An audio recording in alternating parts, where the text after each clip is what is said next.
Here are 5 things you didn't know about the most explosive anniversary party ever. First, 22-year-old Brittany crashed Mark and Lisa's 10th anniversary celebration carrying ultrasound photos. She walked straight into the crowded room and announced her pregnancy to all 50 shocked guests. Second, she calmly told everyone that Mark had been secretly supporting her for 8 months.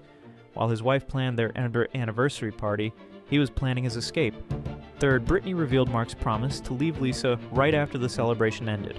The anniversary was just a cover while he prepared to start his new life. Fourth, Lisa discovered their joint savings account was nearly empty.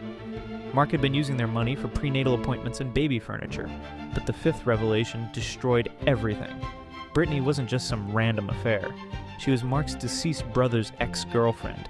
This wasn't just cheating, it was calculated revenge against the entire family. The ultimate betrayal wrapped in the cruelest possible package.